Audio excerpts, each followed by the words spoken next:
Well, guys, hope everybody had a good Thanksgiving. We're starting a new year and back at it again. So this here's a Case MXM 175. I've worked on this truck for quite a bit. This thing kind of had a problem there late in the fall there, where it was not wanting to start.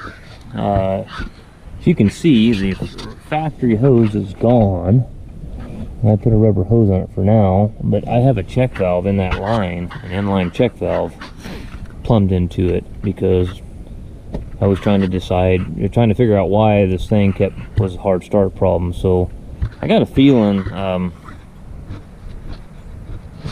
that the lift pump here is sucking air somewhere around the top of the cap, or it's got to be sucking air somewhere around in here. It's all greasy because it's been bled. Every time you start it, almost you got to bleed it, but we'll see what it does. I don't think it's going to even start this morning. I mean, the owner thinks it's the pump. I said, man, I've never seen a pump do that. I mean, that's a Bosch VP30 pump. But I want to get it started to get it in the shop. And I got to go out to a feedlot and put that throttle valve cable, or the what do they call that, the shift modulator cable, in that feed truck. And then I was going to fly my drone out at the feedlot and show you guys a little drone footage. So let's see if we can get this thing started first and get it in the shop.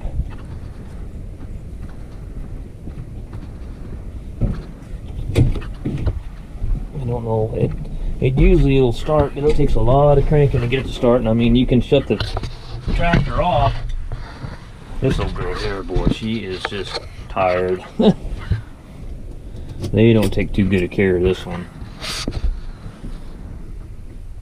I'll let the lift pump run for a while, but the old man that, the old guy that originally was the founder of the company, he kind of turned it over to his kid. And when the old man was running it, he was a good customer of mine for a lot of years. And he was one of those guys that was really meticulous about his stuff, his equipment. And if it hiccuped the wrong way, he wanted it fixed. Well, the kid's not that way, as you can tell. I mean, a lot of this stuff he's kind of let it go. And I guess some of these guys think they're saving money by letting stuff go like this, but when you get the tractor in there for the winter time, and everything on it's got to be rebuilt, because they could have fixed the little things here and there, and instead of letting stuff go, it created more problems. So anyway,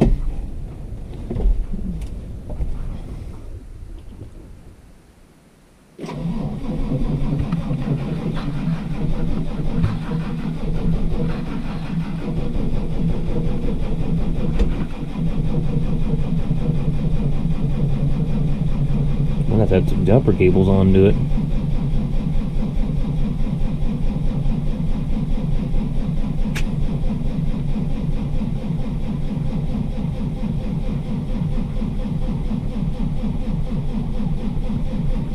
Come on, baby. He's trying right there a little bit.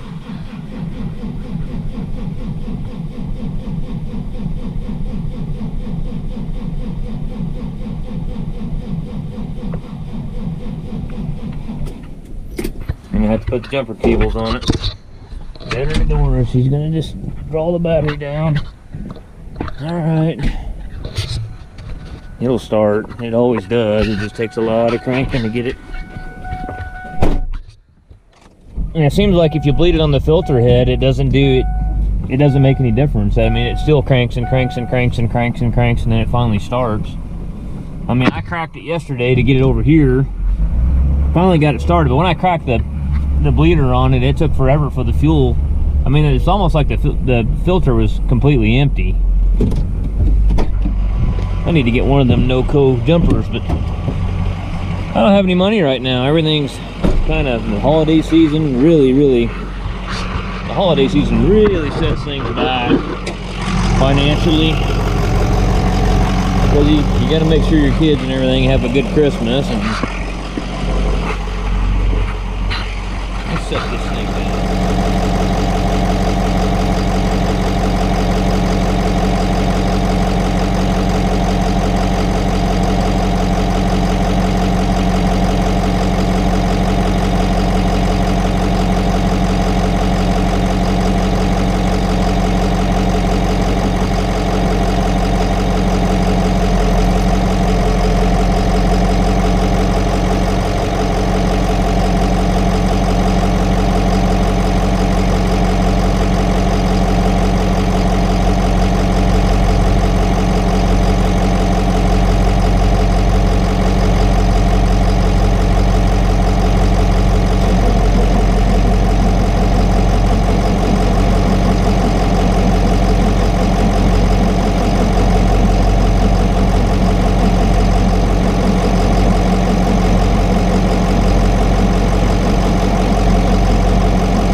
charge back up, let the starter relax for a while. Make sure it ain't getting too damn hot.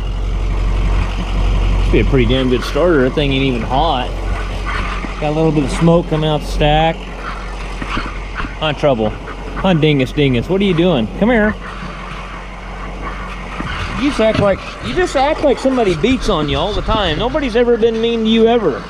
Come here. Come here. You skittish, wild little son of a gun. Come here. Oh, you're going to be one of the most difficult dogs I ever had to deal with. You really are. Well, I'm impatient. Let's try it again.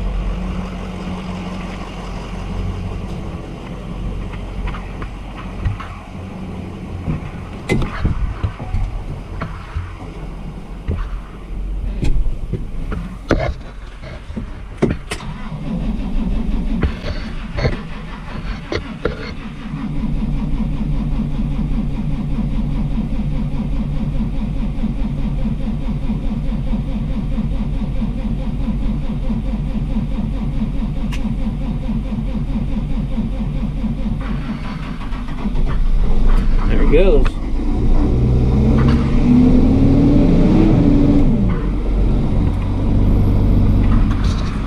Now I'm gonna run for a while, get it in the shop,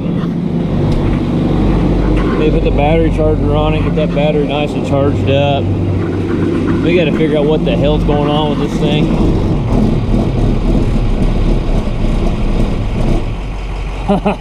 Really? Okay.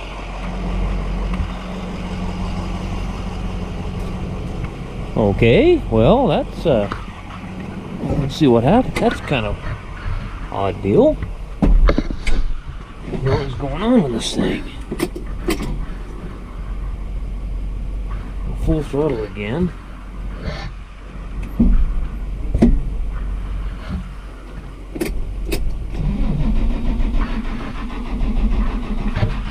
Smoking? No, it's not smoking. Like it just lost its prime.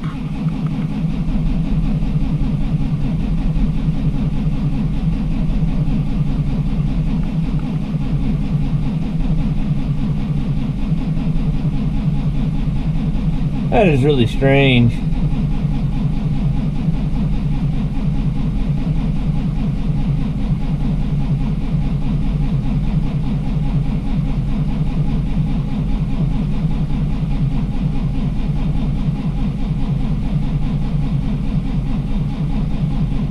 Huh, really weird. I got the key on now. I guess we'll see if we can crack the bleeder. Get the fuel out of there. Man, it's gotta be sucking air on this filter head somewhere.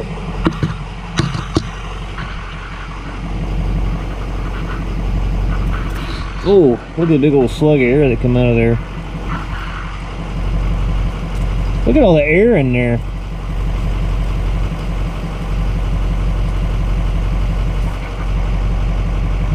Well, close that back down. Get in here and rev this thing up a bit. See if we can get it to charge. Charged up, we'll crank on it again.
try this thing again.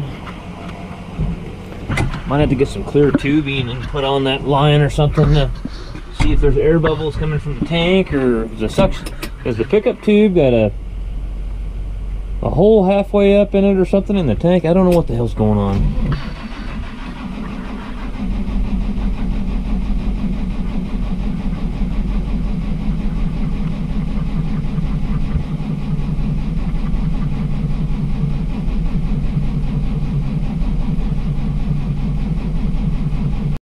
Hey guys, I thought this would be a perfect opportunity for some story time. Zian's my buddy jarred my memory because I was telling him about cranking on this starter today, trying to get this tractor fired up.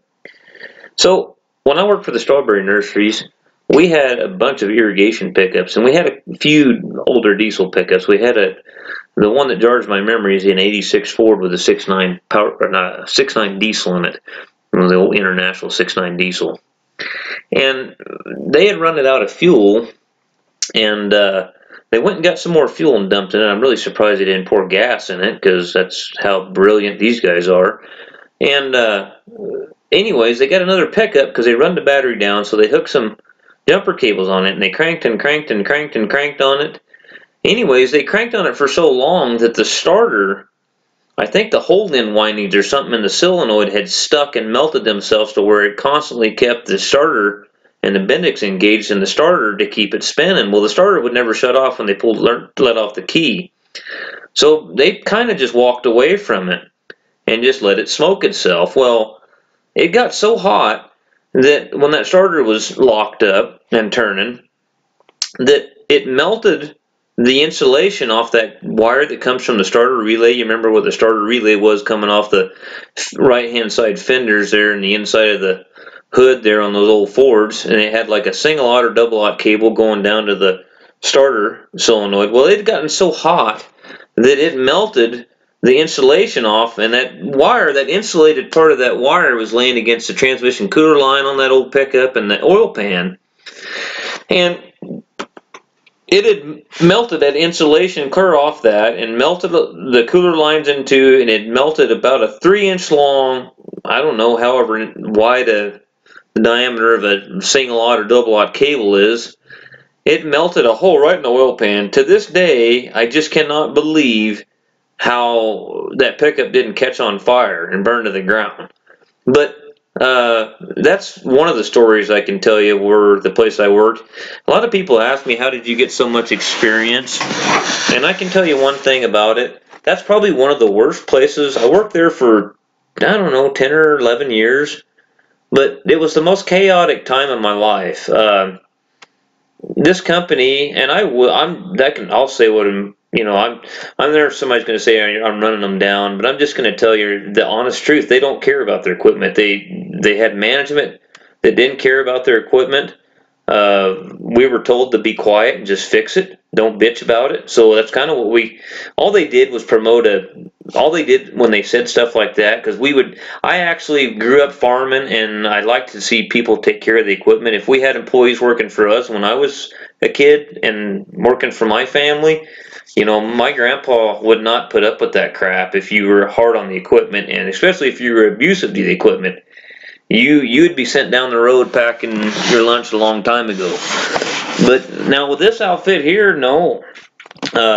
You couldn't say anything to piss off the irrigators and those guys. You got to leave them alone and just fix it. So all they did was to promote a don't care attitude with the mechanics too, because pretty soon people would come in with just shit. I mean, just completely just torn to hell. And it was abuse, and some of it to this day I think was intentional. If it was on a Friday and they'd all got their paychecks at the day before, and they didn't want to show up all weekend, because we had to work on Saturday or something, they'd go tear a bunch of shit up so they didn't have to work because the tractors were broke down. I mean, I saw it 100 times over there, but I sure wished I would have been making videos back then when I worked for the nurseries, because I could have made some videos that would just blow your mind with some of the stuff that they had torn up. I saw them one time with a 6410 that they had squirted so much ether in the intake trying to get it started. It was a fall day, real cold. I had pulled up there and they had 2 pickups on it trying to jump it, and I saw the 2 cans, empty cans of ether laying in front of the tractor. And I just shook my head, and I went around there and noticed that the grid heater line going up on that 6410, the wire, the eye was broke where it went to the maxi fuse. And I said, the damn grid heater's broke. You know, it was about 10 degrees outside that fall, early in the morning. And I took my jumper cables there, and I grabbed them, and I just grounded it to the frame of the tractor, and then I touched it to the post on the grid heater to build a little bit of heat in that engine, on that grid heater. And that son of a gun went bang. They had the air cleaner off the front, and it blew a flame out probably 4 feet long out in front of that tractor. Luckily, no one was standing there. And this is what the real crazy part of the story is. We rolled it over by hand 2 or 3 more revolutions, and we did that 4 more times and made it go bang and blow a flame out before we finally got a lot of it burned out of there. And this is no kidding, guys. That 6410 just completely amazed me as to how tough that tractor was. I thought sure as shit, I said, we're going to get this thing. If we do get it running, it's going to knock and bang, and it's going to have a bent rod, or it's going to have screwed up valves in it, or who knows what's going to happen. You know what? That was like 6 years before I quit. And I never touched the engine on that thing. It ran fine for 6 years. So I can say that was one tough that little 4.5 liter PowerTech in that 6410 was one tough critter. I thought, you know what, I'd like to have one of those in a pickup. That's a tough little bastard.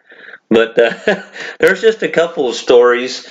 I can tell you stories all day long of some of the experiences that I had there with that place. And it was actually really good for me because, you know what, I just sucked it up and I just fixed it. And I learned a whole lot because I saw just about anything you could possibly imagine.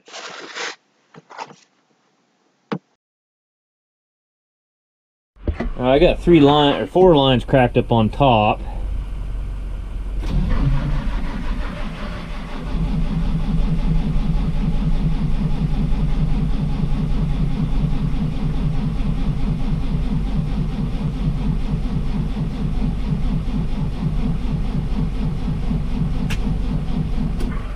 Okay, let's go see if we're getting fuel out there.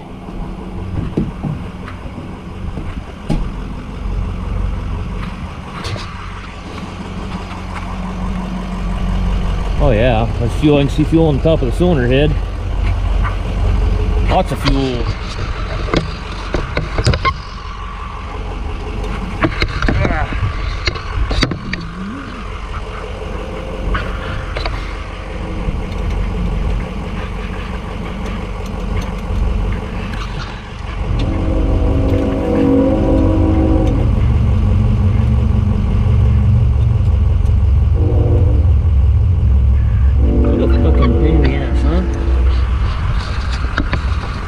Tell you how much I hate tractors with loaders on them.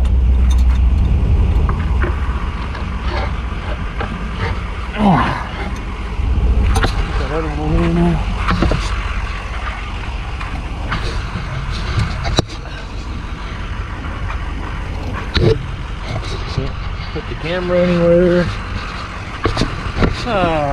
Can't get to nothing. Knock the bucket over here.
started to cool down on it.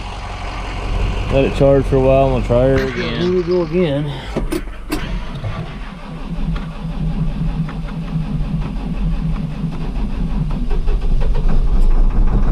There it goes.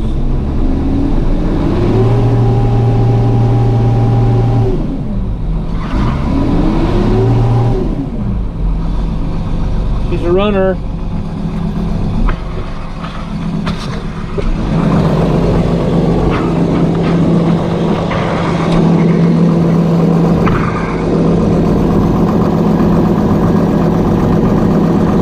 I'm just making some noise there. So what we'll do here, let it run a while off this bucket.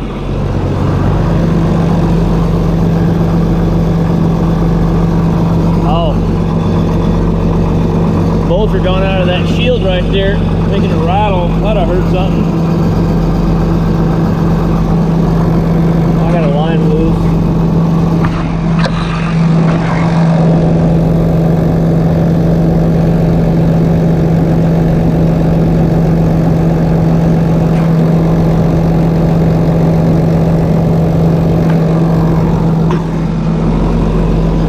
Well,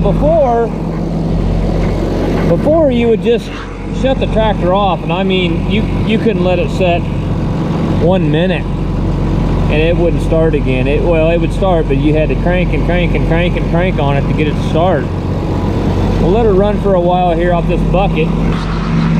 We'll shut it off and let it set for about, I don't know, a couple minutes, maybe 5 minutes, and see if it starts back up.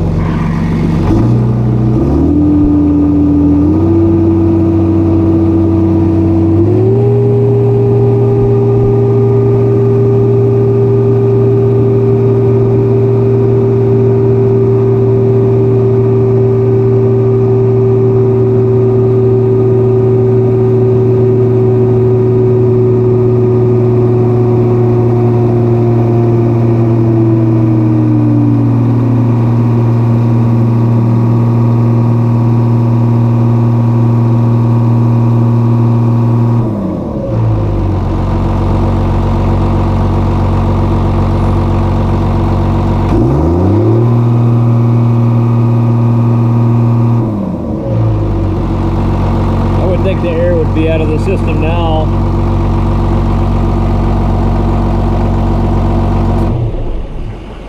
Well, we'll let her set for a little while here. What time is it? 12:04. Let's just let the pickup charge on it here for about 10 minutes. See if it starts back up. Alright guys, it's the phone away up here. It's 12:14. We let it set 10 minutes. And I got the key off. So let's see if my theory was right. It sure seemed like it was in the tank to me. We'll know if it don't start, then we know we got some other problem. No, it's in the tank.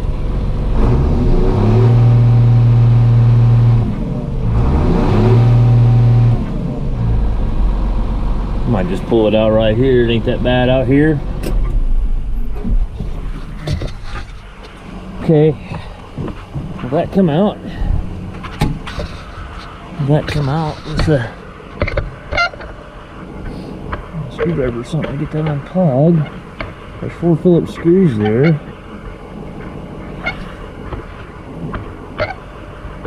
It's stuck in here there somewhere, isn't it? I don't know if that's going to come out of there or not without pulling the tank. I don't know if you guys can see that unit there. Looks like it's, I mean, it's got to be fairly long to go down in the bottom of the tank. I just don't think, I don't see that coming out of there without dropping the tank down. But let's try it anyway. Well, this tractor here, guys, little story here. This fall, early in the fall, they were loading plastic bales over in the plastic yard with it, and I did a bunch of welding on the front end of it. And he said it was having this starting problem, and I was busier than hell at that time. just running and gunning. And I said, man, I'll diagnose as much as I can. I mean, how he told me from the get-go they were just loading plastic bells, so it wasn't a huge push. He said, so don't devote too much time to it till you have more time, because I told him how busy I was. These guys are pretty good guys. I've been doing business with them for a lot of years, so they're pretty understanding.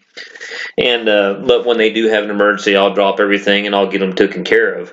But anyway, I went over there and bled it and messed around with it and checked the overflow return valve had a whole lot of flow coming out of it, and I replaced it. And it seemed like it was better, but it was kind of an intermittent. It would sometimes start and sometimes it wouldn't start. But then like two or 3 days later, they called me and said it had gotten worse. And I came back again, and then I changed that suction line to a rubber hose, and I put an inline check valve in it. And I thought maybe I'm sucking air somewhere in between here in the tank, and I'll put a check valve in here to, in this new hose just to trap the fuel in it. It didn't do anything. It just cranked and cranked and cranked. And so the owner, the old guy that used to own the outfit, he's still heavily involved in it, really.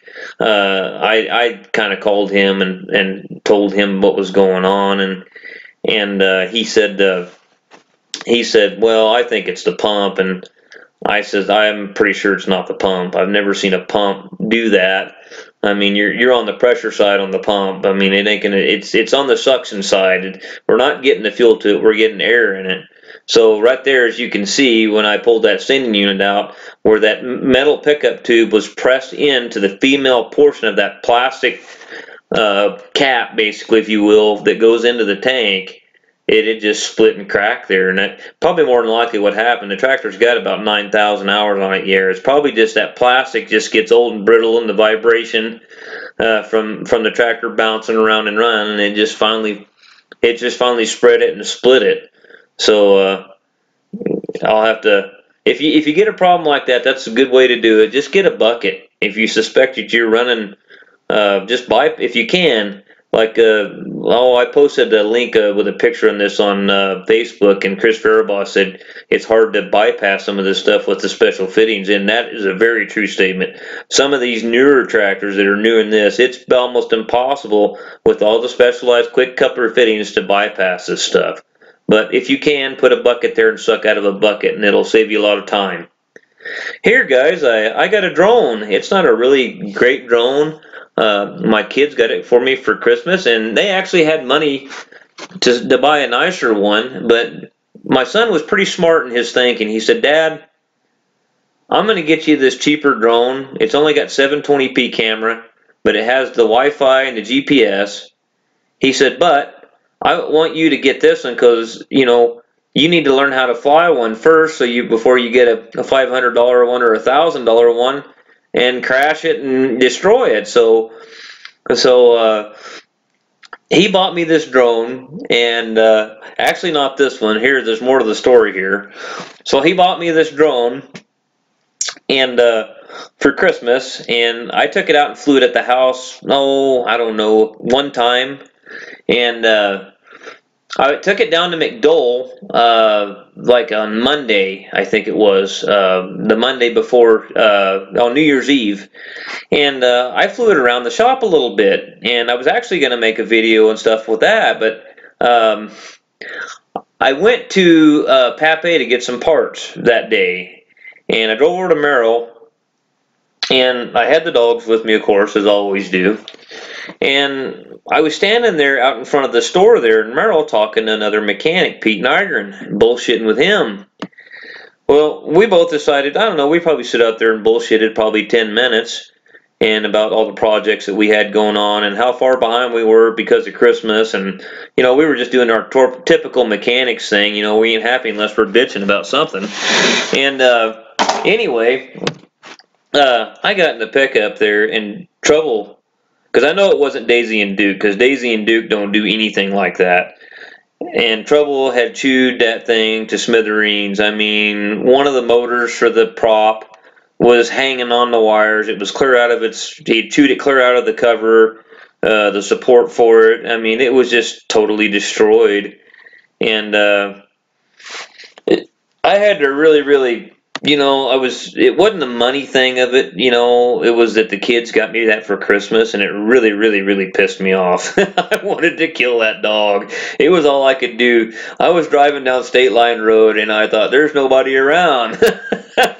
You're going to wind up with a bullet behind the ear and in the ditch. And I really, really thought about it. I was really pissed off, and then I thought about my daughter, and how my daughter would have been really upset if I'd have shot that dog. But anyway, I restrained myself, and anyways, and I thought, you know what, he's just a puppy. Sometimes you get pissed off and you got to think a little bit before you get too mad. And anyways, I calmed down on the drive back to McDowell there, and I got out and showed him the drone and snapped him on the nose there and told him no, and hopefully he'll grow out of this puppy stuff. Most of them do. My wife, she told me, she goes, your memory sometimes isn't too good, hon. You don't remember how much stuff Joby and how much stuff Daisy and Duke he tore, I don't know how many laptop cables that Duke chewed up. And you guys know how expensive those laptop cables up. I think he chewed up 3 of them. I had to buy new cables for the chargers, and they're $60, $70 a piece for those.